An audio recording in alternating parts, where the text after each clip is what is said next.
की मेज़बानी, football world cup की मेज़बानी का एज़ाज़ हासिल किया। बहुत शानदार किस्म की आज इफ्तिताही तकरीब भी हुई है और लोग उस पर अपने ख़यालात का भी इज़हार कर रहे हैं। अगर आप सोशल मीडिया देखते हैं या टेलीविज़न चैनल्स देखते हैं, तो वहाँ पर कतर में होने वाले इस फुटबॉल वर्ल्ड कप के हवाले से बहुत सारी गुफ्तगू अब तक चल रही है।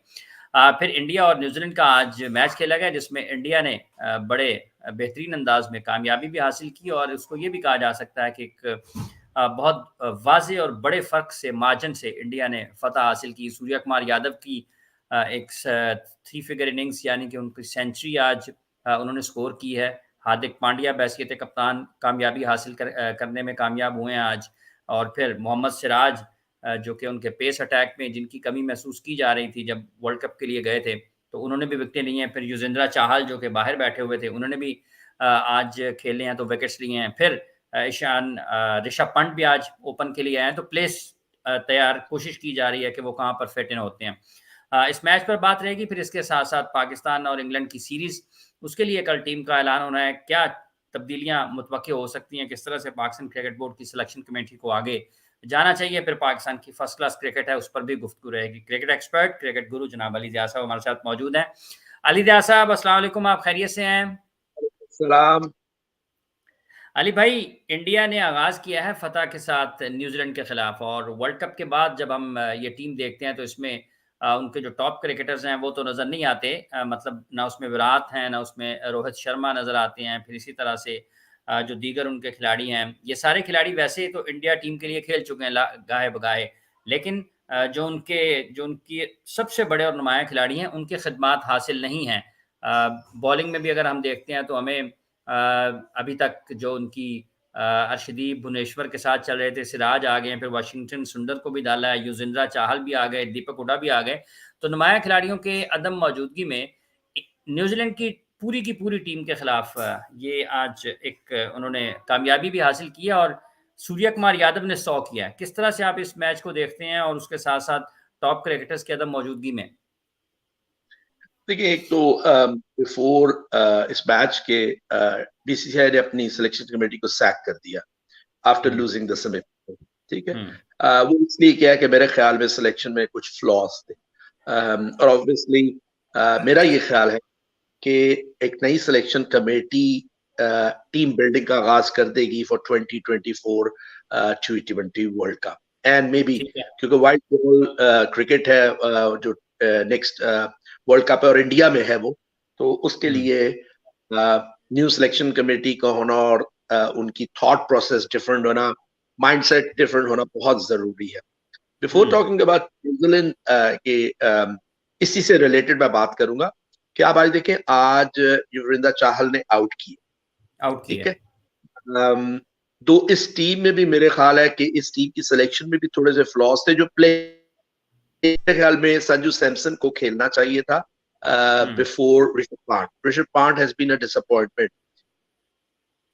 ठीक है, ठीक है, आउटस्टैंडिंग टैलेंट लगा, पर मुझे देखने में लग रहा है is a bit overweight, and obviously शायद जो एक इंटेंसिटी थी इन इस गेम, वो थोड़ी सी विद द फेम और बनी, व्हाटएवर रीजन होगा, ये तो मैं एग्जैक्टली नहीं बता सकता, but has really that intensity in his approach has gone down a little bit.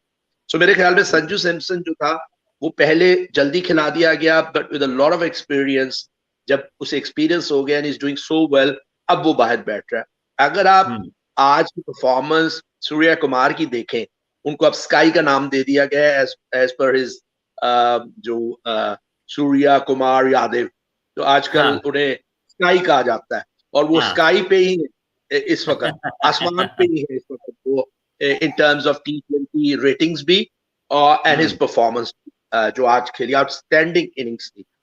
तो सूर्या कुमार भी अराउंड 30 के होके with a lot of experience के बाद T20 में आए हैं। सो एट टाइम्स हमारे सब कॉन्टिनेंट में मिस्टेक्स कर दी जाती हैं about drafting a very young player, और फिर जब उसे निकाल दिया जाता है तो फिर या कुछ लोग लकी होते हैं, उनको बार बार थोड़े अरसे में ट्राई करते रहते हैं, कुछ ऐसे अनलकी होते हैं उन्हें कभी ट्राई नहीं किया जाता, जबकि होना ये चाहिए। और बहुत सी मिसालें in Australia, England and India ने अब रिसेंटली शुरू किया है कि जब एक दफा ड्रॉप करते हैं तो give them time to develop या ओवरकम दोज वीकनेसेस, और फिर परफॉर्म करके, हेवीली परफॉर्म करके डोमेस्टिक क्रिकेट पे वापस आते हैं। अनफॉर्चुनेटली पाकिस्तान में ये नहीं होता। रीजन ये कि हमारे सिलेक्शन कमेटी और हर चीज इतनी तेजी से चेंजेस आती हैं कि जो भी कोई नया आदमी है वो अपने डिफरेंट थॉट प्रोसेस के साथ आता है एंड अपने फेवरेट्स के साथ आता है। इसलिए पाकिस्तानी टीम का जो वन ऑफ द प्रॉब्लम्स रही है of not developing the middle order या क्वालिटी प्लेयर्स, उसमें डोमेस्टिक क्रिकेट की भी प्रॉब्लम्स हैं, बट ये वन ऑफ द प्रॉब्लम्स है। गोइंग बैक टू न्यूजीलैंड, देखिए पहला मैच बारिश की नजर हो गया, even with the second string. अच्छा अली भाई, अली भाई आपने कहा है कि ऋषभ पंत की जगह पे आज संजू सैमसन को तरजीह दें जब आप अगर प्लेइंग 11 की तरफ जा रहे हो, तो आपके ख्याल में क्या ऐसी चीजें हैं जो वैल्यू ऐड करता है संजू सैमसन जो कि ऋषभ पंत की मौजूदगी में नहीं, ऋषभ पंत वो नहीं कर पा रहे हैं? देखिए ऋषभ पंत ने जब स्टार्ट किया अपना डोमेस्टिक इंटरनेशनल क्रिकेट, तो definitely with a bang, outstanding, अभी भी वो बहुत ही अच्छे रेड बॉल प्लेयर है, बट अगर उनकी वाइट बॉल परफॉर्मेंस देखें तो उतनी अच्छी नहीं है। और रिसेंटली देखें ना, अगर आपको इसी सिलेक्शन कमेटी को if they have to go back to Karthik age पर आईपीएल परफॉर्मेंस, तो इसका मतलब है कि Rishabh Pant became a second choice. ठीक है, अगर आपने आईपीएल से कार्तिक को सिलेक्ट किया है तो आपको फिर संजू सैमसन को भी आईपीएल की परफॉर्मेंस एंड जो उन्होंने कुछ इंटरनेशनल मैचेस खेले हैं रिसेंटली, उसकी परफॉर्मेंस पे फिर उन्हें सिलेक्ट होना चाहिए, because he can also keep the wickets, और वो बहुत अब एक्सपीरियंस्ड हो गए। So out of form Rishabh Pant की जगह आप खिला सकते हैं Sanju Samson, and Rishabh Pant can go back to domestic cricket, work on his fitness, in his form, and वो वापस आ सकते हैं। These are two younger players, comparatively younger players, जो next जो time है next white ball international cricket in India की and the big championships, जो कि चैंपियंस ट्रॉफी भी आ रही है, वर्ल्ड कप भी आ रहा है, T20 का भी वर्ल्ड कप आ रहा है, उसके लिए ये दोनों तैयार हो सकते हैं, and they can fight for that place। जो भी अच्छी फॉर्म में हो और अच्छा परफॉर्मेंस दे रहा हो, they can fight for that। ये healthy competition है जो I think the previous selection committee missed out। अब नई सिलेक्शन कमेटी अभी अनाउंस नहीं हुई मेरा ख्याल है इंडिया की, बट आई थिंक वो किस थॉट प्रोसेस के साथ आते हैं, किस माइंडसेट के आते हैं, ये देखना पड़ेगा। बट आई थिंक उन्हें आगाज कर देना चाहिए the team building, it takes time, तो आप उसमें एनालाइज करें, लेकिन ये पहले साल में टीम बिल्डिंग होनी चाहिए। The second year should be confined to उन्हीं प्लेयर्स का, until unless somebody performs extraordinarily, तो आप उसको ड्राफ्ट कर लें into a pool of 25 players या 30 players। 25 are enough in 1 year to try and test the different combinations, ये आने वाला जो साल है, and then last जो है उसमें आप उसी जब 25 को फॉर्म कर लें है उसी के खेले। अब मैं उसकी एक मिसाल देता हूं आपको, the bad selection, the poor selection I think in the Samson should have gone on that. Then Imran Malik should have gone because out and out pace. ठीक है, raw है, rough है, so he could get wickets in the middle। India की problem यही रही कि in the middle वो wickets नहीं ले सके। आज का क्रेडिट सिर्फ सूर्या कुमार को नहीं जाता, मैं दोनों बातें कर रहा हूँ, आज का सिर्फ सूर्या कुमार को नहीं जाता। He played an outstanding। Ishan ने 36 किया and the rest ने कुछ भी नहीं किया because dominate सूर्या कुमार कर रहा था, so they put 192 total। अच्छा भाई 192 कोई बहुत ज्यादा बड़ा टोटल नहीं है in New Zealand. yes the pitch was a little bit helpful, Surya Kumar की आउटस्टैंडिंग इम्प्रोवाइजेशन थी, बट न्यूजीलैंड का आउट हो जाना cheaply and lose at home by on a smaller ground is 65-68 run से, ये कमाल भी इंडिया की बॉलिंग को भी क्रेडिट जाता है। so Surya Kumar batting and India's bowling should also be given the credit। ठीक है, उसमें मैं जो चाहल का खास तौर पे जिक्र करना था, ठीक है, कई दफा हम से फॉर्म पे जाके ना गलती कर जाते हैं, हम एनवायरनमेंट का डिफरेंस नहीं देखते। चाहल वो स्ट्रगलिंग इन कंडीशंस, और अक्षर पटेल को ड्राफ्ट किया गया और वो काफी कामयाब रहे, but that was India, the conditions feather bed made for batting and probably getting a bit of spin. Chahal और वो थोड़ा तेज करते हैं, अक्षर पटेल लेफ्टीज जरूरी यूजुअली थोड़ा सा स्पीड उनकी तेज होती है through the game. Chahal obviously leg spinner, but जब आप ऑस्ट्रेलिया में आए, then Chahal should have been the main prime bowler for India in the middle. Because एक तो वो लेग स्पिन गुगली करते हैं, ठीक है, फ्लिपर भी मारते हैं, so उनकी वेरिएशन रीड करना international level, specially in T20 cricket, जब बैट्समैन का माइंड सिर्फ it's just about hitting with power, तो रीड नहीं की जाती वेरिएशंस. जितने भी आप देखें लेग स्पिनर्स हैं, शादाब है, श्रीलंकन राशिद जी, आदिल रशीद, राशिद खान, आदिल रशीद, और ये जी बिल्कुल, जितने भी हैं वो बड़े कामयाब रहते हैं team. So I think that is one thing which the think tank of India missed out, के चाहल को खिलाते, he might have been expensive, but जब मिडिल ऑर्डर में वो विकेट्स लेते ना, तो India would have dominated that world cup better than what it did. क्योंकि देखिए चाहल जैसा बॉलर, जब आप 10 विकेट से हार जाते हैं आफ्टर स्कोरिंग 160 प्लस रन, ठीक है, एडिलेड की पिच बहुत अच्छी थी, बट जनरली ऑस्ट्रेलियन कंडीशंस में बॉल को काफी बाउंस मिलता है, और उस बाउंस की वजह से लेग स्पिनर्स को on big boundaries like Australia hitting करना मुश्किल है. मिस हिट्स होती हैं, मिस टाइम होते हैं शॉट्स, एंड वेरिएशन को अगर नहीं रीड करते तो विकेट टेकर ये बॉलर्स होते हैं, जो कि India missed out. Imran Malik was another wicket taker with the speed. तो ये बातें हम बहुत दफा कर चुके हैं. सो ओवरऑल इंडिया की performance in the world cup was bad because of poor thought process and mindset in selecting the team initially भी, देन ओवरऑल द प्लेइंग 11. अब आप बाकी न्यूजीलैंड में आप देखेंगे चेंजेस आई हैं, ठीक है. आई एम स्टिल डिसअपॉइंटेड के संजू सैमसन को खिलाना चाहिए था ये मैच, एंड इमरान मलिक, क्योंकि अगर आप इमरान मलिक को लेके आए हैं तो just after the world cup you have less pressure, और टीम क्योंकि एक आ रही है, यंग टीम है, लेस प्रेशर है, एक्सपेक्टेशंस उतनी ज्यादा नहीं है. तो अगर आप इन मैचेस में जहां conditions are helpful for fast bowlers, आप इमरान मलिक जैसे पेसी बॉलर को ट्राई नहीं करते, देन एक्चुअली आप यू आर थिंकिंग बैकवर्ड्स. आपको थॉट प्रोसेस आपका फॉरवर्ड गोइंग होना चाहिए, क्योंकि इन कंडीशंस में इमरान मलिक को हेल्प भी मिलेगी, and he will get back his confidence, get back नहीं बल्कि उनका कॉन्फिडेंस बिल्ड होगा as starting his international career. So I think ये दो चीजें मेरे ख्याल में India missed out in this match, but generally they played outstanding inning. Not only Suryakumar, Ishan भी बड़ा अच्छा खेले एज एन ओपनर, 36 बहुत अच्छे शॉट्स मारे, एंड जो बॉलिंग है इट हैड पेनिट्रेशन, और इसी वजह से वो ह्यूज मार्जिन से जीते. अच्छा, आप ये मानते हैं सिर्फ सूर्यकुमार यादव को ही क्रेडिट नहीं दिया जा सकता, आज उतनी ही ज्यादा अच्छे खेल का मुजाहरा बॉलिंग डिपार्टमेंट की तरफ से भी हुआ है? Yes, and fielding also. I think Hooda is another bowler. आप देखें कि हुडा में वेरिएशन है, is got a difficult action, ठीक है, और उसका बॉल बाहर भी बड़ा अच्छा निकलता है, उसको कैरम बॉल कह लें या दूसरा कह लें, whatever.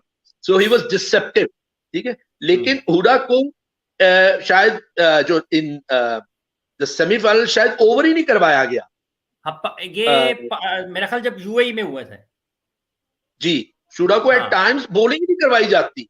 He is an allrounder, लेकिन ऑब्वियसली जिस पोजीशन पे वो आता है, और लोग क्रिटिसाइज भी करते हैं, क्योंकि जिस पोजीशन 6-7वें नंबर पे आता है, he plays for the team. 0 पे आउट हो चुका है. सो ऐसा बैट्समैन अगर 0 पे आउट होता है, हिट मारते, he is playing for the team. नहीं तो वो एक आध 2 रन लेके, आई वुड एडवाइस कि उससे पहले 2-3 रन ले लेने चाहिए, क्योंकि हमारे सब हमारे सब कॉन्टिनेंट में खास तौर पे जो माइंड सेट है ना, वो ये नहीं देखते कि सिचुएशन क्या है and he is playing for the team. वो ये देखते हैं कि इसने हिट मार दी, देखो ये कितना पुअर शॉट था. हम हमारी जो पोस्ट मैच एनालिसिस है ना, जर्नली टू बी ऑनेस्ट बड़ी पुअर होती है. वो इमोशनल ज्यादा होती हैं देन सेंसिबल एंड टैक्टिकल. ठीक है. अच्छा अली भाई, ये जो जैसे आपने अभी जिक्र किया कि ईशान किशान और ऋषभ पंत की आए हैं, लेकिन जो रन्स हैं वो नजर आती हैं सूर्यकुमार यादव के, तो आपको लगता है कि जो उसके इर्द गिर्द के बल्लेबाज हैं उनको भी रन्स करने की जरूरत है, क्योंकि अकेले सूर्यकुमार यादव के ऊपर फिर दबाव पड़ता है इस तरह से, या फिर आपको ये लगता है कि टीम सिर्फ एक ही खिलाड़ी के ऊपर ज्यादा इन्हिसार कर रही है? नहीं, देखिए ये मैच डिफरेंट था. अगर कोई आदमी 20 ओवर्स में 111 प्लस 115 आई थिंक रन्स किए, गोस नॉट आउट, इसका मतलब मेनली तो जो स्ट्राइक है उसने डोमिनेट किए. 2 बहुत तेज खेले, around 60, so half of the overs consume किए उन्होंने, गेटिंग इन 150. तो रेस्ट ऑफ द प्लेयर्स ने अराउंड 80 रन्स, 78 75 रन्स किए. देखिए कुछ मैचेस में होता है कि एक बैट्समैन इतना डोमिनेट कर रहा है. इशाक ने शुरू में 36 किया ऑब्वियसली एज एन ओपनर, और बड़े अच्छे शॉट्स खेले।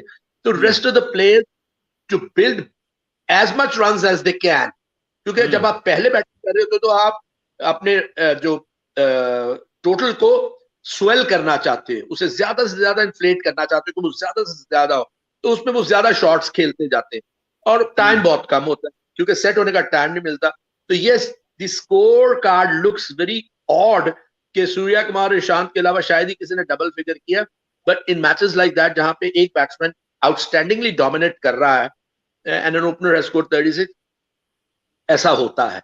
सो I don't think so we should read much in this कि ये जो बैट्समैन बाकी खेले उन्होंने बिल्कुल रन्स नहीं किए।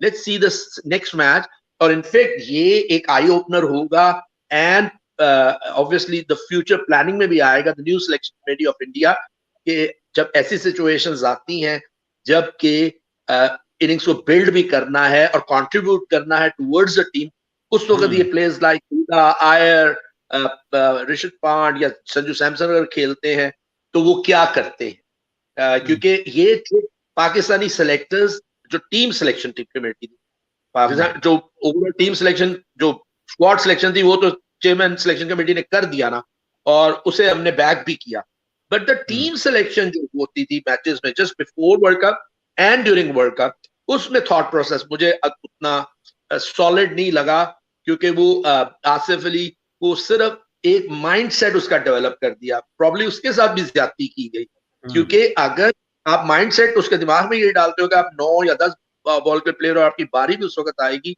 तो at times the batsman is also surprise जब उसको ज्यादा ओवर मिल जाते हैं, और शायद यही रीजन था क्योंकि आसिफ अली इससे बेहतर प्लेयर हैं जो उन्होंने परफॉर्मेंस दी रिसेंटली, स्ट्रोक्स मार लेते हैं, has got the ability at times, नजर भी आई है, पर आई थिंक जब आप एक प्लेयर का with in the dressing room एक माइंडसेट बना देते हैं, एक सर्टेन माइंडसेट, तो फिर वो शायद डिफरेंट सिचुएशंस उसके लिए सरप्राइज होती हैं, क्योंकि is looking for that particular situation in the game to perform, और शायद मेरा ख्याल है यही आसिफ अली का डाउनफॉल हुआ। अच्छा अली भाई, एक सवाल यहाँ पर शाइनिंग स्टार्स लिख रहे हैं कि पाकिस्तान का सबसे बड़ा मसला कप्तानी का है। अब वो पूछ रहे हैं कि क्या पाकिस्तान के लिए सबसे बड़ा मसला कप्तानी है? No, I don't think so. देखिए, बात ये है कि पाकिस्तान ओवरऑल वर्ल्ड कप में अच्छा खेला, ठीक है ना। Yes, one bad play against Zimbabwe, उसमें भी वो थ्रू आउट डोमिनेट कर रहे थे एक्सेप्ट द लास्ट 5-6 ओवर्स, और वो हार गए, बट लक ने थोड़ा सा साथ दिया, बददुआएं जैसे हमने कहा काम आई, then we did qualify for the semifinal, और सेमीफाइनल में पाकिस्तान आउटस्टैंडिंग क्रिकेट खेला, ठीक है।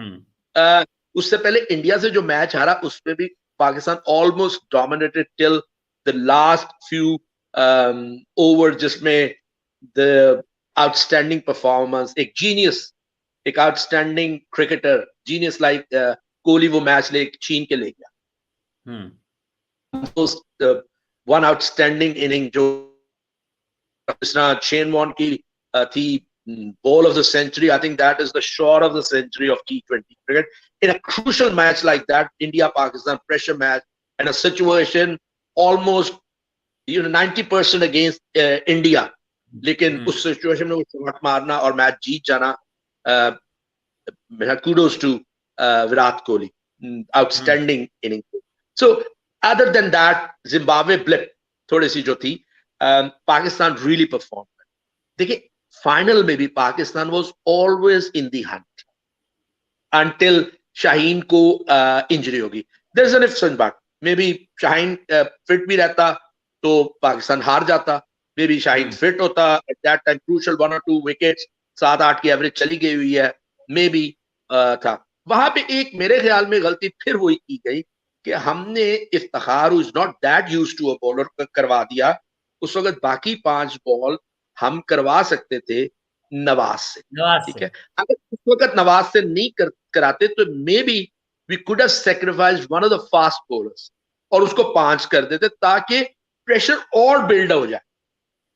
ये सब एक फास्ट बॉलर का एक ओवर सैक्रिफाइस कर रहे हैं, जो 2 एक उसका भी जाया हो जाएगा अफरीदी का, बट शाहीन शाह का। बट द पॉइंट इज कि उस वक्त हमें एवरेज को और ऊपर ले जाना था ताकि प्रेशर और बिल्ड हो, एंड खास तौर पे स्ट्रोक्स पे, व्हिच वी डिडंट। अब बात ये है कि ये आफ्टर द गेम एनालाइज करना बहुत आसान होता है, पोस्ट मैच एनालिसिस सबसे आसान बात है if you want to criticise, but according to the situation thinking out of the box जो है ना वो भी बहुत इंपॉर्टेंट है. Babar is still in the learning process. One of the other things जो है बाबर के साथ, I think because he has been so successful in such a short time and became on the path to become a great player, already उसकी performance towards greatness है and further greatness की तरफ इंशाल्लाह ताला जाएंगी. पर जब आप एक कैप्टन एक बैड पैच से गुजर रहा होता है तो उसका थॉट प्रोसेस भी थोड़ा स्लो हो जाता है और उसकी माइंड में भी थोड़ी सी नेगेटिविटी आ जाती है. Then he starts relying on too much advices around him and from the dressing room, जो कि पाकिस्तान कल्चर का खासा है कि हमारी जो अंडर 19 की क्रिकेट में भी और अंडर 16 में far too much remote control coaching, जो कि आई ऑलवेज डिफर. ठीक है, ये यंग है, हम अपनी छोटी क्रिकेट में इनफैक्ट उस वक्त हम लोगों ने मशवरा भी दिया था कि ये इंट्रोड्यूस करवा दें जो आईपीएल या पीएसएल वगैरह में होता है कि कोचेस को इजाजत दें कि जो गैप टाइम होता है विद वाटर टाइम वो अंदर जाए, उस दौरान वो प्लेयर्स के साथ अगर कोई गेम प्लान को चेंज करना है एक फॉरेन सिचुएशन के हिसाब से तो वो करे, because in that way the player will learn कि सिचुएशन क्या है और सिचुएशन के हिसाब से सिचुएशनल एनालिसिस जो है ना वो सीखेंगे और उसके मुताबिक अडेप्ट करेंगे, जो कि अभी भी पाकिस्तान क्रिकेट बोर्ड को करना चाहिए. जूनियर क्रिकेट शायद कर भी रहे हो जब हमने कहा था उसके बाद, क्योंकि मुझे I been out of this Pakistani cricket other than देखने के, बट पर्टिकुलरली इनटू इट 3 साल से, तो ये करना चाहिए बिकॉज दैट अलाउज जो है ना प्लेयर को टू थिंक अबाउट हिमसेल्फ, क्योंकि अंदर 11 के 11 leaders, yes there is a captain who is leading a bunch, लेकिन वहां पे हर बॉल पे एक पूरा मैच हो रहा होता है फील्डर बैट्समैन बॉलर के लिए, और वो अपनी कैपेसिटी में वो एक लीडर ही होता है उस वक्त उस हर एक बॉल के लिए. सो क्या ये इंपॉर्टेंट है क्योंकि हमारे यहाँ जूनियर पे बहुत ज्यादा रिमोट कंट्रोलिंग कोचिंग होती है जिसमें वो हम एम्पावर नहीं करते प्लेयर को to think about it. So I think maybe इस वर्ल्ड कप के दौरान when Babar was having a bad patch वो थोड़ा सा उसका माइंड सेट वेंट टुवर्ड्स थोड़ा सा नेगेटिविटी. तो वो जो एक जो थ्रो करता है आदमी एक ऐसा कह लें एक हैरान चेंज लाता है प्रोसेस में, एकदम चेंज लाता है और एकदम एक बोल्ड डिसीजन लेता है आउट ऑफ द ब्लू. वो शायद लेने में बाबर एट टाइम्स थोड़े से लाइक जैसे नवाज का भी अगेंस्ट इंडिया लास्ट ओवर मुझे ये खराबी नजर नहीं है कि मिसकैलकुलेशन में नवाज ने आखिरी ओवर गया, क्योंकि नवाज ने जूनियर क्रिकेट पे बहुत दफा पीएसएल में बहुत दफा लास्ट ओवर किया हुआ है, so is used to that. मुझे जो हैरानगी हुई वो ये keeper standing back for it. अगर वो फास्ट बॉलर भी था तो भाई बॉलिंग भी कर रहा है तो उसकी स्पीड क्या होगी, मैक्सिमम 70 होगी, तो 70 पे विकेट कीपर आगे खड़ा होना चाहिए, बिकॉज आप एक चांस ऑफ विकेट टेकिंग तो लूज कर रहे हैं ना, and that is the stump which is जो कि स्पिनर्स के अगेंस्ट बड़े चांसेस होते हैं. ठीक है, तो मेरे ख्याल में ये जो था ना वो वहां पे गलती हुई. सो आई डोंट माइंड बाबर को अगर इस यंग एज में कैप्टन बनाया है तो he should carry on with that. I think with time मुझे लग रहा है कि with coming time there might be change in the T20 captaincy. जैसे बहुत सी टीम्स 2 डिफरेंट कैप्टन्स यूज करते हैं, so that might come if not soon after a bit of time, क्योंकि अभी ओपनिंग पार्टनरशिप भी बहुत कामयाब है. ऑलरेडी इतनी कामयाबी के बाद हम लोग इतना क्रिटिसाइज कर रहे हैं बाबर और रिजवान को. व्हाट हैपेंस अगर उनकी फॉर्म खुदा ना खास्ता थोड़ी सी डाउन जाती है तो फिर तो हम मेरा ख्याल है डंडे पकड़ के खड़े हो जाएंगे कि जल्दी से निकालो इसको, ना सिर्फ कैप्टनसी से हटाओ, इसको T20 की टीम से भी निकाल दो, बिकॉज हम बहुत इन्वेस्ट हैं चीजों में. But I still think currently he should captain, he should be given the confidence for T20 World Cup, full World Cup in India and the T20 World Cup 2 years. क्योंकि आप अभी plan करें ताकि captain भी bold हो, teams को भी पता चले वो अपनी मर्जी से डोमेस्टिक क्रिकेट भी देखे जिसके कैप्टन खेलता भी है वो खुद, तो वो एक्सेस करे along with the think tank of PCB जो कि सिलेक्टर्स हैं and the management. हमें जैसे मेरा ख्याल है शायद नेक्स्ट 2023 तक तो सकलैन और उसके साथ कॉन्ट्रैक्ट होगा, सुना है कि कॉन्ट्रैक्ट हो गया टिल 2023 विद सकलैन, या इन द प्रोसेस है with him and Shaun Tait. तो अगर है तो अच्छी चीज है कि आपने अभी एक थिंक टैंक और मैनेजमेंट को बना लिया है। बाकी जो भी साथ अटैच कोचेस हैं एंड स्टाफ है, उन्हें उनका भी अनाउंस कर देना चाहिए टिल 2023 वर्ल्ड कप और सिलेक्शन कमेटी कि अगर यही सिलेक्शन कमेटी रहनी है तो मैं should make a full selection committee. अगर वसीम को रखना है वसीम को रखें, आई गॉट नो प्रॉब्लम मुझे, क्योंकि ना मैं इस इन पावर हूँ ना मेरा इसमें ताल्लुक है कि इसको हटा दे उसको हटा दे, बट जो भी करना है शुड बी डन क्विकली, ताकि वो पूरा साल है उनके पास to just form formidable team. और उनका थॉट प्रोसेस क्या होगा, which way are they going to play in India looking at the environment and the conditions। Ali भाई, ये अभी जब हम इससे पहले इंडिया की बात कर रहे थे, आपने जो एक मुवाजना भी किया विकेट्स के हवाले से, सिराज भी आज कामयाब रहे, रन्स भी कम दिए, विकेट्स भी लिए हैं। तो वो जो एक पेस वाला रफ्तार वाला एक पहलू है, आपको लगता है कि वो जब जब जब हैरान करने वाले खिलाड़ी या अपनी पेस से परेशान करने वाले मौजूद होंगे, तो वो मुखालिफ टीम को जरा हिलाएंगे अपनी जगह से? देखिए, Shami with all his good performance for India at times has failed to deliver in a big match, जो recently नजर आया। So to go back with Shami, maybe शुरू के वर्ल्ड कप के मैचेस में उन्होंने ठीक performance the, but in a big match like India Pakistan pressure match या semi-final and final, I think Shami hasn't been as good as expected of him. So उतना अच्छा perform नहीं कर सके in terms of wicket taking in the middle।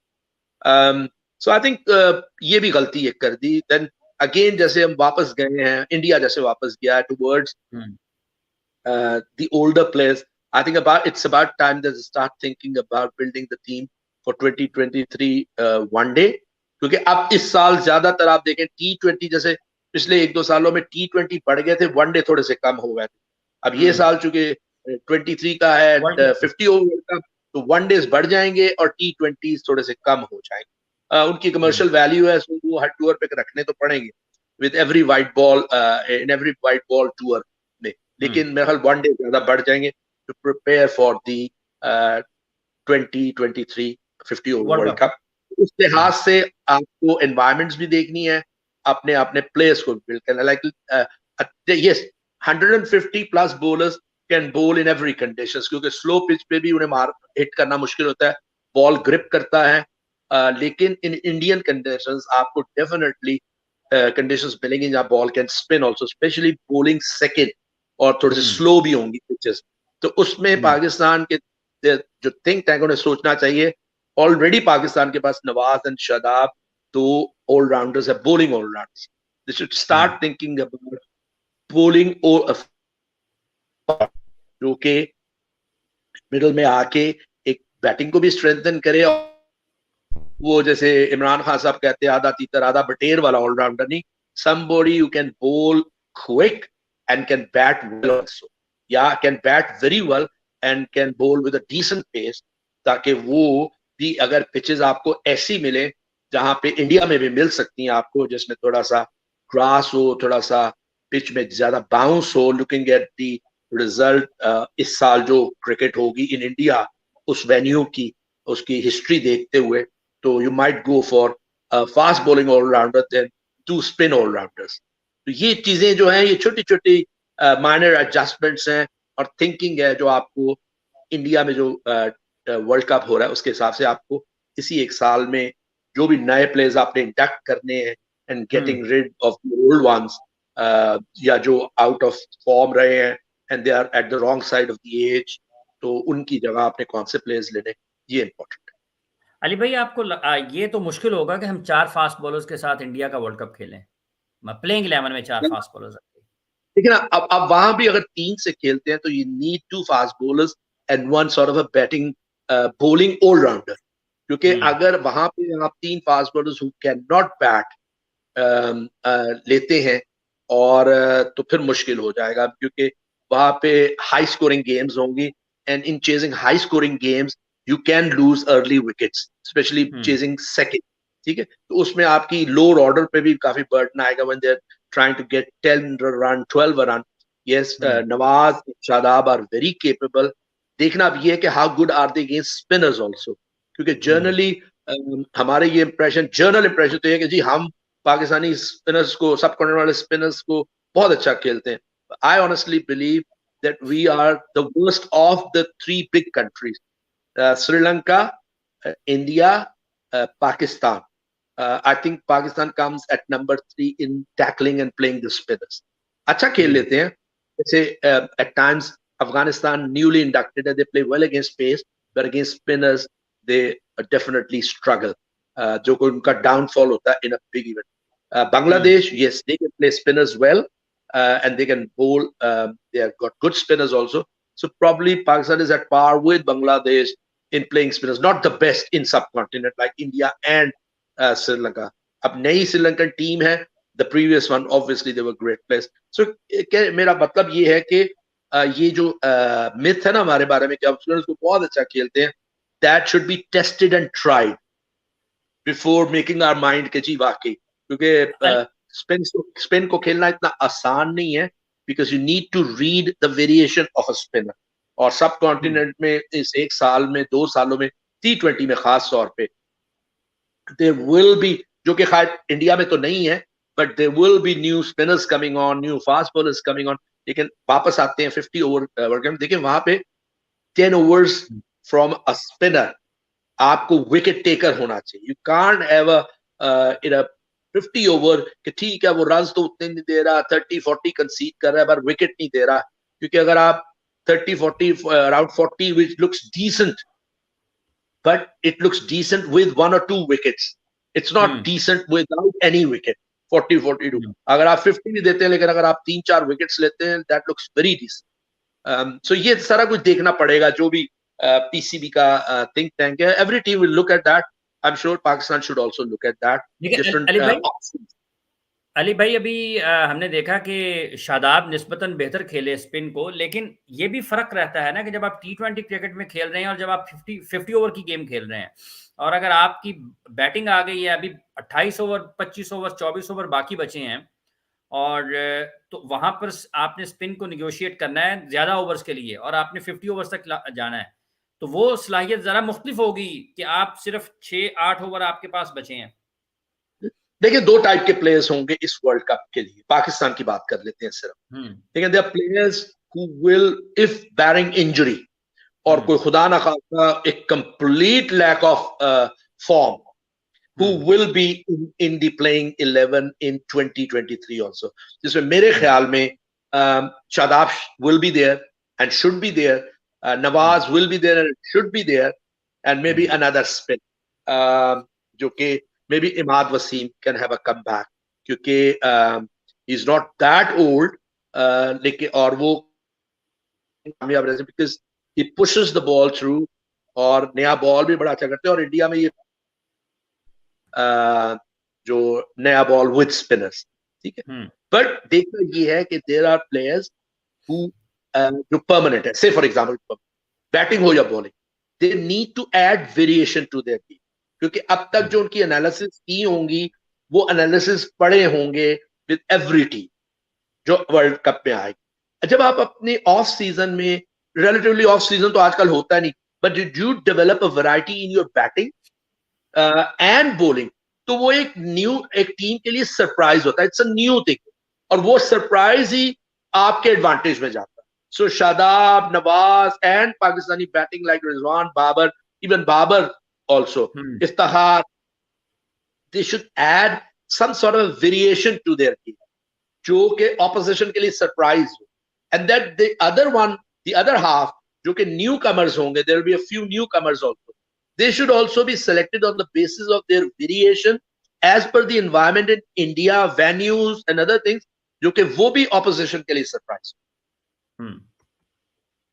अच्छा अली भाई, जब ये जो अभी इंग्लैंड के खिलाफ सीरीज पाकिस्तान ने खेलनी है, आपके ख्याल में किस हिकमत अमली के तहत पिचेस की तैयारी, क्योंकि सबसे अहम होगा, इससे पहले पाकिस्तान ने ऑस्ट्रेलिया के खिलाफ होम सीरीज हारी है, टेस्ट सीरीज, और अब पाकिस्तान ने इंग्लैंड के खिलाफ टेस्ट सीरीज खेलना है, तो आप किस तरह से देखते हैं कि पाकिस्तान को क्या सूट करता है, कौन से ट्रैक सूट करते हैं पाकिस्तान को? शाहीन अफरीदी भी नहीं है, शाहीन की आज इंजरी तो उनकी चल रही थी, आज उनका एक अपेंडिक्स का ऑपरेशन भी हुआ है और मेरा ख्याल बताया जा रहा है कि शायद को 2 हफ्ते उनको उनका वो जो रिहैब था वो भी डिले हो गया। उनके लिए तो बहुत सारी दुआएं हैं कि अल्लाह ताला उनको सेहत दे। वो मुश्किल वक्त से तो ज़रूर गुजर रहे हैं। घुटने की इंजरी हुई है, फिर ये अपेंडिक्स के ऑपरेशन पे चले गए हैं। गो के ये कोई बहुत मेजर सर्जरी तो नहीं होती, लेकिन फिर भी तकलीफ वाला मामला तो है और वो खेल के मैदानों से दूर है। तो शाहीन की अदम मौजूदगी में आप किस तरह से देखते हैं कि क्या पाकिस्तान का पेस अटैक या क्या चीज़ें पाकिस्तान को सूट करती हैं? देखिए, अल्लाह पाक उनको सेहत दे, ये जो मुसीबतें आई हुई हैं, ये बलाएं उनको टाले, और वो वापस पाकिस्तान के लिए आए, बिकॉज पाकिस्तान को उनकी जरूरत है। He is going to be an asset for a long time for Pakistan's success, especially in white ball cricket भी and in red ball cricket.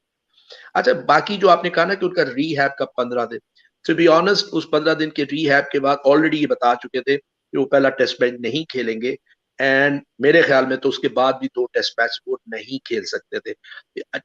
कभी कभी हम, खास तौर पे पाकिस्तान, हम कुछ चीजों को ना कैमोफ्लाज कर देते हैं, हम छुपा के रखते हैं जस्ट बिकॉज ऑफ क्रिटिसिज्म, कि हमें बहुत ज्यादा क्रिटिसाइज होगा। एट टाइम्स अनफेयर क्रिटिसिज्म भी होता है टीम मैनेजमेंट पे भी, क्योंकि injury can come at any time.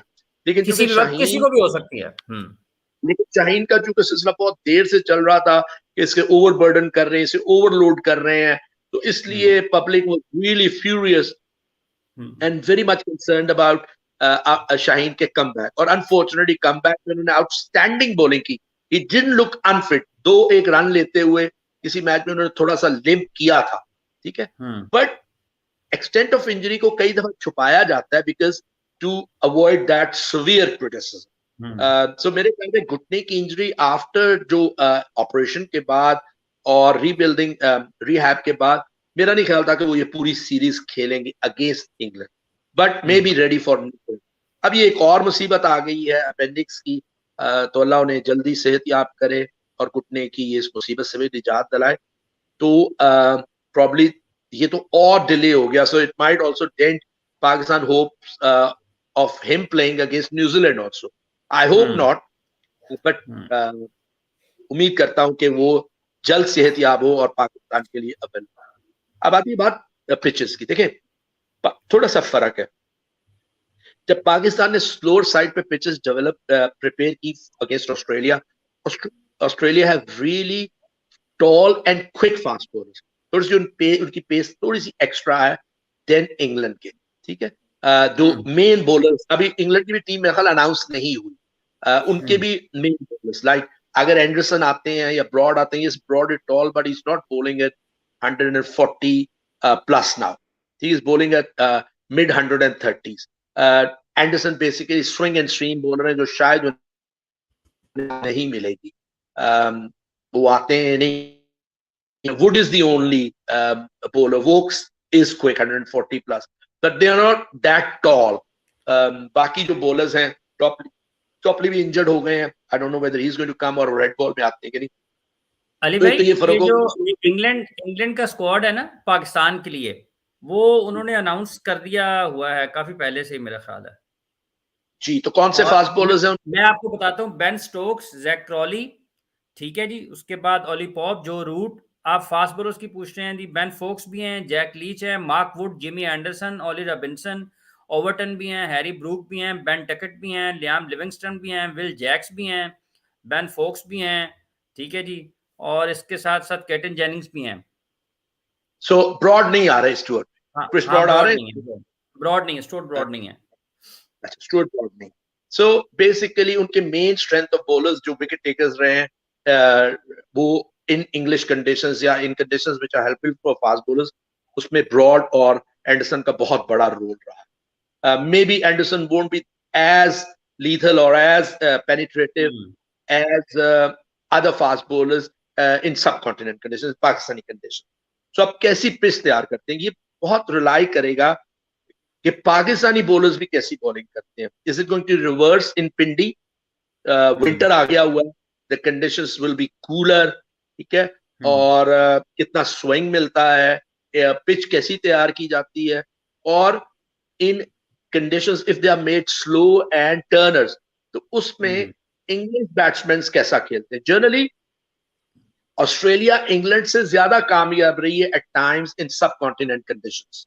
दो इंग्लैंड ने ऑस्ट्रेलियन लास्ट टूर इंडिया किया था और बड़ा अच्छा खेले थे टेस्ट सीरीज में.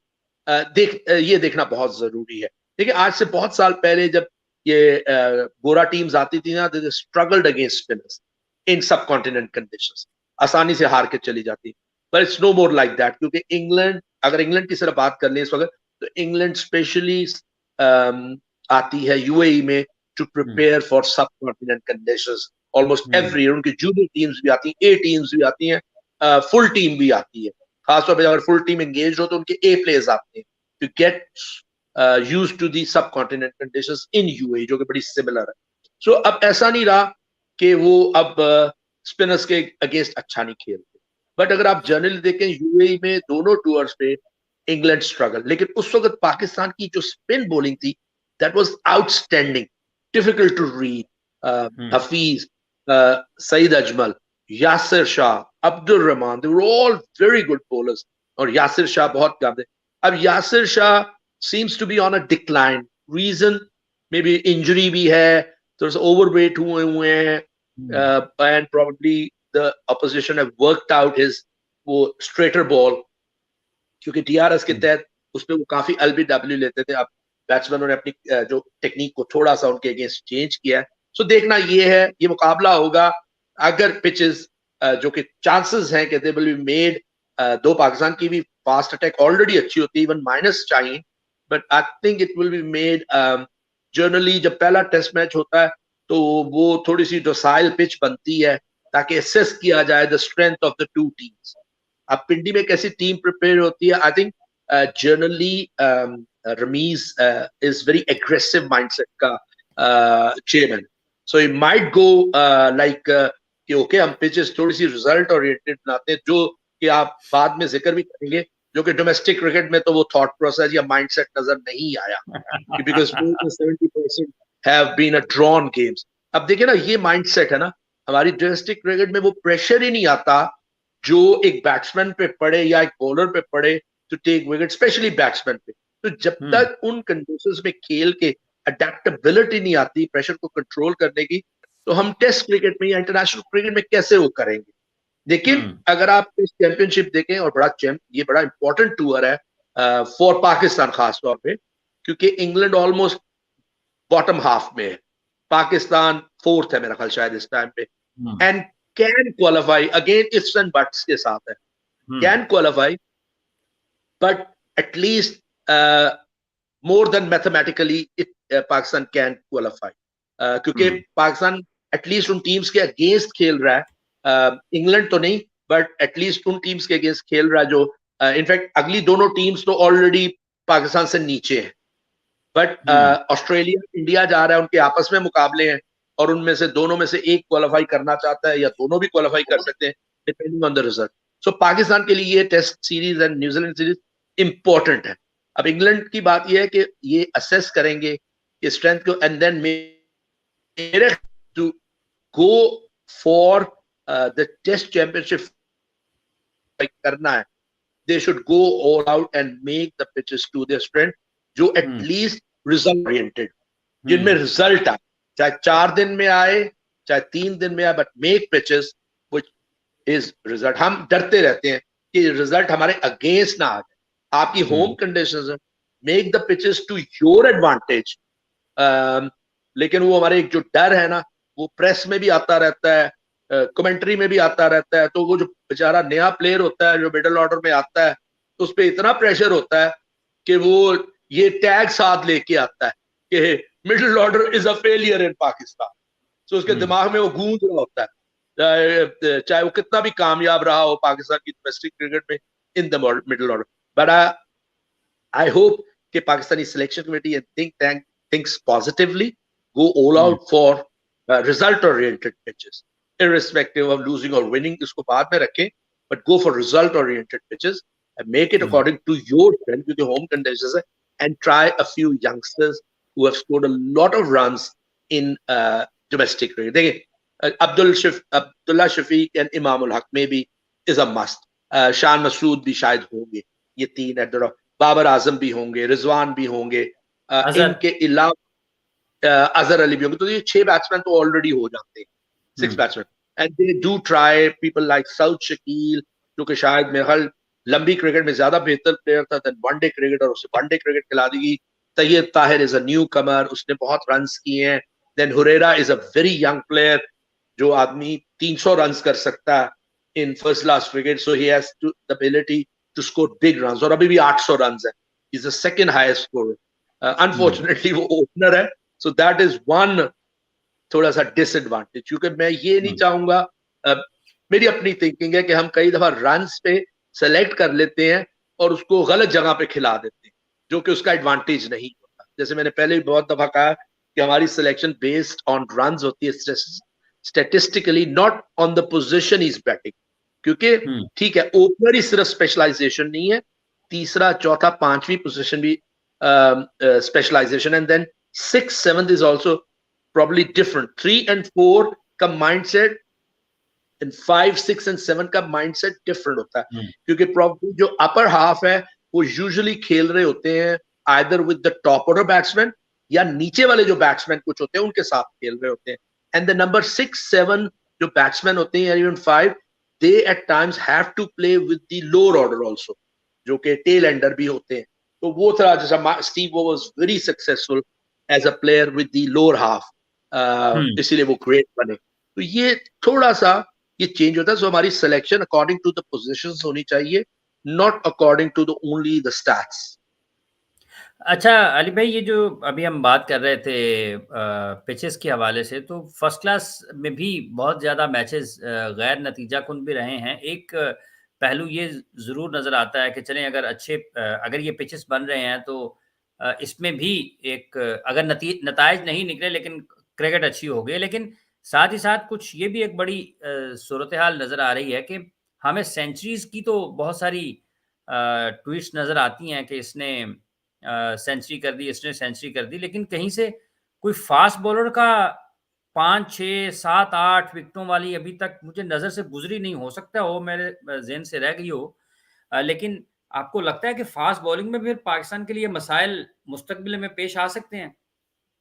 देखिए, हमारी बहुत, अब पता है हमारी थिंकिंग बड़ी पोल्यूटेड है, बड़ी मडल्ड है। पता है क्या, मे बी मेरी आई थिंक कि चूंकि फास्ट बॉलर्स का ऑलरेडी इस वक्त 6 7 8 फास्ट बॉलर्स है, तो may be with the think tank of PCB जो भी इसको कंट्रोल करते हैं, डोमेस्टिक एंड फर्दर माइंड्स, जो थिंकिंग है, थॉट प्रोसेस है, वो शायद इसी पे था कि make feather bed pitches for batting, जिसमें हमें शायद लंबी इनिंग्स खेलने वाले बैट्समैन नजर आए, जो कि नजर भी आए हैं। So maybe that was the thinking behind it. I still think कि आपको रिजल्ट ओरिएंटेड पिचेस बनानी चाहिए, क्योंकि on a 4th and the 5th day of a test match अगर आपने पिचेस को बनाया, तो वहां पे अगर बैट्समैन को आदत ही नहीं है to adapt and pitches which are helping the bowlers, तो फिर वो कितने भी रन किए होंगे ही विल स्ट्रगल। सो ये यहां पे लैक करते हैं हम लोग at times in our thought process. ठीक है, पाकिस्तान में कंडीशंस विल बी गुड। अब अगर आप इसी डोमेस्टिक सीजन को डायसेक्ट कर लेना, तो ये देखें कि अंडर 19 जब हुई, जो कि हमारी बेस है, उसको सारी की सारी बारिशों में कराची में ले गए, 3-day क्रिकेट, जहां से एक्चुअली एक बैट्समैन डेवलप होता है, and 50% of the matches were rained of, और मौका ही नहीं मिला मिडिल ऑर्डर को तो कई जगह पे बैटिंग करने का। आधी इनिंग हुई है, एक इनिंग हुई है, और जैसी डोमेस्टिक क्रिकेट आई है, हम डोमेस्टिक क्रिकेट में ऑलमोस्ट काफी गेम्स खेले गए हैं। इसमें भी देखें, वाई मैचेस एट हैदराबाद, पता नहीं है कि विंटर आता है तो वहां पे बारिशें होती, दीज आर द मंथ्स। आजकल मॉडर्न डे में द टेक्नोलॉजी जो है आपको बता देती है इवन 2-3 मंथ्स अहेड कि कौन सा मौसम में बारिशों का चांस है। अब देखें, वो टीम्स जो अहमदाबाद में खेली हैं, अगर वो टॉप की टीम्स होती, ठीक है, तो उनके चांसेस कितने डेंट होते। और ये फॉर्मेशन ऑफ जो पॉइंट्स है, कई दफा आप ऑलमोस्ट 5वें 6ठे नंबर पे भी होते हैं, क्योंकि एक मैच को जीतने के, फॉलो ऑन करा के जीतने, हैवी मार्जिन से जीतने के मैसिव पॉइंट्स हैं। ठीक है, तो आप आसानी से क्वालिफिकेशन पोजीशन में भी आ जाते हैं। लेकिन हैदराबाद के मैचेस वो कंप्लीटली वॉश्ड आउट। तो ये थोड़ा सा सोच होना चाहिए आदमी की, जब बैठते हैं आप, हम रश करते हैं in developing or domestic cricket, हम उसको बहुत जल्दी, हम मॉडर्न डे जो कंटेम्प्रेरी क्रिकेट में जो एडवांसमेंट्स हुई हैं टेक्नोलॉजी की, उसमें हम अभी भी बहुत लैग करते हैं। We just rely on talent, और एक हमारा वो जो जोश है ना, जज्बा जो है ना, वो बीइंग जो क्या कहते हैं अनप्रेडिक्टेबिलिटी जो है, दैट इज गुड।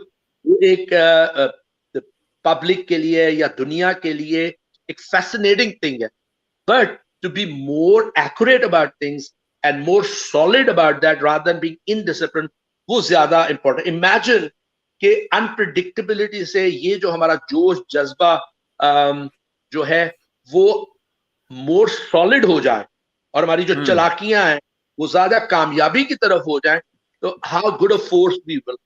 लेकिन अनफॉर्चुनेटली मैंने वो बताया ना कि जैसे हमारे almost every programme revolves and evolves around short term goals, और उसके बाद ना मीडियम टर्म गोल्स पे जाते हैं ना हम लॉन्ग टर्म गोल्स पे जाते हैं। हम ये कोशिश करते हैं कि हम कोई प्रोग्राम अगर हमारे दिमाग में आया हम उसको इंट्रोड्यूस करवा दें, उसका इश्तिहार लगा दें, अपने नाम का इश्तिहार लगा दें, क्योंकि पता नहीं कि साल 2 साल बाद मैं हूं यानी, which is an unfortunate part कि हर नया आने वाला ऑलमोस्ट 360 डिग्री टर्न कर देता है जो कामयाब सिस्टम होता है, because he wants to put his name and glory to it.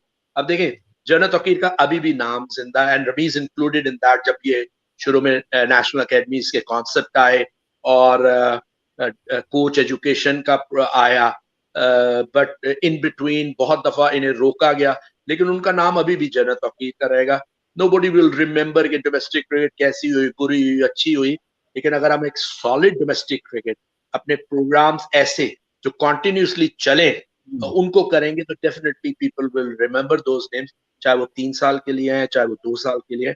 आप ऐसा काम छोड़ के जाएं कि जो दूसरे को चेंज करते हुए प्रॉब्लम हो, और जो नया आने वाला है उसे भी चेंज नहीं करना चाहिए उन प्रोग्राम्स को जो अच्छे जा रहे होते। तो तब then we will become a nation of force in cricket. और अभी तक with such a poor infrastructure, मैं कहता हूं अभी उस लेवल का दुनिया में, maybe in test playing country other than Afghanistan, हमारा इंफ्रास्ट्रक्चर सबसे लो स्टैंडर्ड का है। डोमेस्टिक क्रिकेट का भी, जूनियर क्रिकेट का, जूनियर क्रिकेट बहुत अच्छी है, लेकिन उनके लिए जो इंफ्रास्ट्रक्चर प्रोवाइड किया जाता है is of very low standard. तो हम बहुत नीचे आते हैं, लेकिन उसके बावजूद we stay at the top at different times. World championship, test championship में भी नंबर 1 रहे हैं, चैंपियंस ट्रॉफी जीते, T20, and almost every top जो टूर्नामेंट वर्ल्ड का होता है हम सेमीफाइनल तक क्वालिफाई कर ही जाते हैं, एंड अंडर 19 में भी हम बड़े कामयाब रहते हैं। बट अनफॉर्चुनेटली हमने इस तरफ ध्यान नहीं दिया टू बिल्ड आवर इंफ्रास्ट्रक्चर, जो कि एंड द एनवायरमेंट अराउंड है। हम बस टीमों पे शोर ज्यादा, कम पे प्लेयर्स पे ज्यादा, कम पे करते रहते हैं, लेकिन हम इंफ्रास्ट्रक्चर। एक और बात करना चाहता हूँ, वी आर वेरी स्लो इन पाकिस्तान का इस वक्त जो जा रहा है। अच्छा डोमेस्टिक क्रिकेट है, मैं फेवर में था कि 8 टीम्स होनी चाहिए, लेकिन अब 6 टीमें, इट्स गोइंग वेल। ग्रेड 2 भी है, अंडर 19, लेकिन अब ग्रेड 2 और अंडर 19 को कराने का मकसद ये होता है कि आप एक लेडर बनाए, सीढ़ी, कि अगर डोमेस्टिक क्रिकेट में किसी ने बहुत ज्यादा रन किए तो you should be drafted into domestic cricket. जैसे मैं आप मिसाल देता हूँ, अभी आपके कुछ प्लेयर्स बहुत कामयाब हुए हैं, जैसे अराफात मिनहास जो सीरीज पे भी हुआ है, ही शुड प्ले, मेरे ख्याल में he should play the last match, जो कि साउदर्न अब क्वालिफाई भी नहीं कर रही of the causes, to give him an introduction into first class cricket, एक एक्सपीरियंस, ताकि वो पूरा साल उसके पास होगा ये खेलने के बाद, hopefully successful. In case even if is not successful, वो अपनी तैयारी को देखेगा, पीपल अराउंड हिम, उसके कोचेस एनालाइज करेंगे और उसको तैयार कराएंगे अगले साल के। इस तरह मोहम्मद जीशान 6 फुट 8 इंचेस, उसको भी ट्राई करें। सर्दियां हैं इस वक्त, शॉर्ट स्पेल्स कराएं, 4-4, 5-5 ओवर के, जो कि वो यूज्ड टू है, and just test him in a longer version. किसी भी तरफ से खिलाएं उसे इस वक्त, जो टीम में भी क्वालिफाई नहीं कर, ताकि, क्योंकि कोचेस एतराज करेंगे, देखे रॉ खिला दिया है he might not be able to bowl 15 to 18 overs. So ये थोड़ा सा प्रोग्रेसिव सोच होनी चाहिए. आई होप कि ये जीशान को इसी साल जो लास्ट मैच है इसमें इंट्रोड्यूस करवाती हैं अरफात मिनहास को, और भी जो अंडर 19 के लड़के कामयाब हुए हैं उन्हें give them a chance to get ready for next year for longer version of cricket. और अगर कुछ को फर्स्ट क्लास नहीं खिला सकते तो उन्हें सेकंड 11 की तरफ से खिलाएं, क्योंकि वो भी 4 अली भाई, अब्दुल्ला शफीक पहले नंबर पर इस वक्त नजर आ रहे हैं. उनके रन हैं कोई 867 यानी कि 867. दूसरे नंबर वो तो पर हुरैरा है.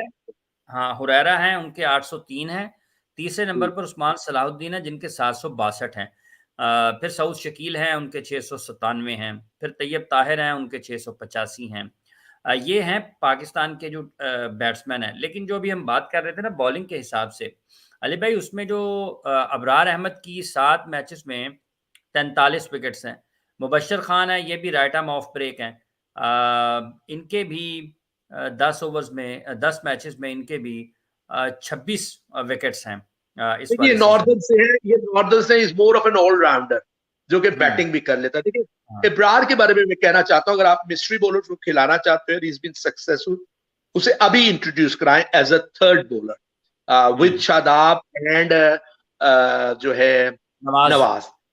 ही should be there as a third bowler, being a mystery bowler, जो कि पहली दफा देख रही होगी इंग्लिश टीम. तो I think that young boy को इंट्रोड्यूस करवाना चाहिए इन दी स्क्वाड पहले, and then looking at the pitches in the team also. और जहां तक आपने बैटिंग की जिक्र किया, I think Abu Huraira should be part of the squad just to encourage him with his performance. लेकिन जो आपने नीचे 3 नाम लिए ना, तो ओपनिंग स्लॉट ऑलमोस्ट डन है विद अब्दुल्ला शफीक, इमाम एंड शान मसूद.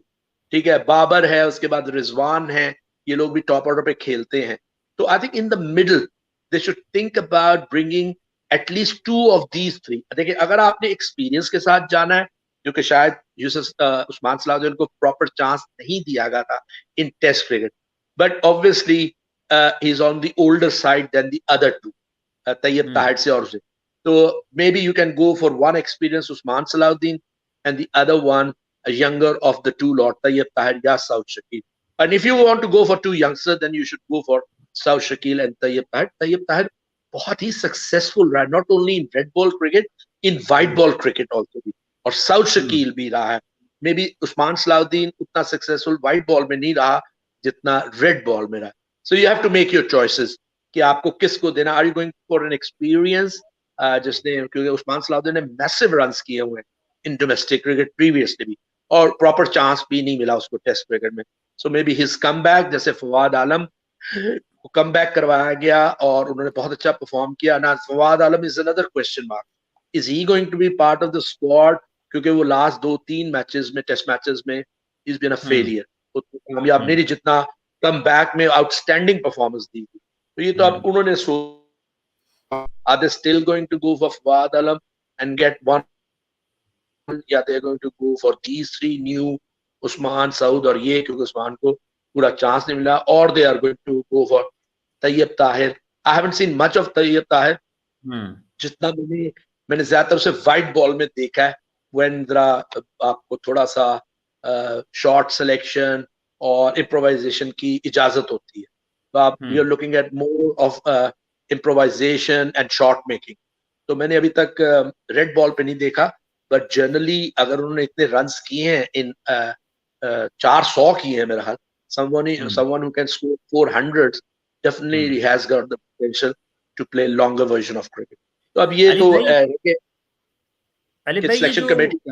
हाँ जी, ये जो फास्ट बॉलर्स हैं ये कोई नजर नहीं आ रहे हैं. मोहम्मद उमर के 8 मैचेस में 23 विकेट्स हैं. इस तरह से मोहम्मद अली के आज 6 मैचेस में 24 विकेट्स हैं. आमिर जमाल के 8 सारे मीडियम पेसेस हैं. To be honest, they're all medium paces. Mohammad Ali is just medium pace. ये कराची से हैं. मोहम्मद उमर है सिंध से. जमाल मोहम्मद उमर वही कराची से है ना. जमाल पिंडी से. he is also just medium pace. वो 1 over sensation पे लोगों ने बहुत शोर मचाया. I think it was yes, as a youngster, credit should be given to him for that last over, but it was poor batting, I thought, by Moeen as an experienced player. वो उसका ज्यादा role था, bring that game to that position. हालांकि 50 पे खेल रहे थे। So yes, that one बो लास्ट ओवर सेंसेशन जो थी उसको शुरू से ज्यादा ही हाइप और क्रिएट की गई और हाईलाइट किया गया, but I don't think so कि at currently with those sort of wickets he will be tried और टेस्टेड एनीवेयर इन टेस्ट। उससे बहुत बेहतर बॉलर ऑलरेडी पाकिस्तान के हैं, धानी है, नसीम शाह है, हसनैन है, हारिस है, but I still have a question mark on Haris. देखिए हारिस वेरी क्विक, अब फिर सोच की बात आती है कि हारिस को आप इसलिए खिला रहे हो कि इज 150, तो फिर आपको उसे रेड बॉल में क्रिकेट ज्यादा खेलने का कहना चाहिए था, which maybe he refuses at times to play।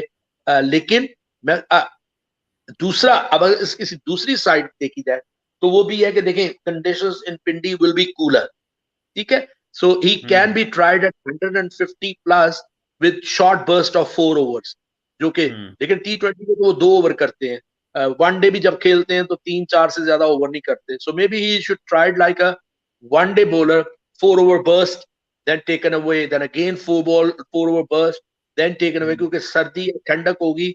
So will be able to, अब देखना ये है कि will he be able, if he plays will he be able to bowl around 16 to 18 overs in a day in 3 or 4 spells, maybe 16 in 4 spells.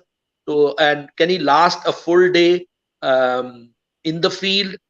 Fit तो बहुत है, fielder भी बहुत अच्छा है, and then probably what about this, अगर 2 दिन field में रहना पड़ा, and what about अगर 30 ओवर करने पड़े, and what about the 3rd 4th day जब आप आउट करने जा रहे हो, and then what is your fitness and your penetration in the bowling। तो ये बड़े से फैक्टर्स हैं जो देखने के लिए हैं फॉर द टीम मैनेजमेंट। ठीक है, चलें जी, जितने भी लोग इस वक्त हमारे साथ हैं, दानिश सैदी साहब, गौरव सिंह साहब, थोड़ा बहुत शुक्रिया आपका, जितने भी लोग हमें देख रहे थे, आप सब लोगों को बहुत बहुत शुक्रिया, आपने अपना वक्त दिया जी। शाहिद इमाम साहब और शाइनिंग स्टार्स, आपका भी बहुत बहुत शुक्रिया। सऊद इलियास, आपने अपने कमेंट किया, आपका बहुत शुक्रिया। और उसके साथ जी और कौन कौन है जी, सूरज शर्मा जी, तमाम लोगों का बहुत बहुत शुक्रिया, तमाम देखने वालों को शुक्रिया। अली भाई आपका भी बहुत बहुत शुक्रिया। आने वाले दिनों में आपसे मुलाकात रहेगी दोबारा, आपकी माहिराना राय भी अपने नाज़रीन तक पहुंचाएंगे। अपना बहुत सा ख्याल रखें अली भाई, आप भी बहुत सा ख्याल रखें। इजाज़त दें जी, कल, अल्लाह हाफिज़।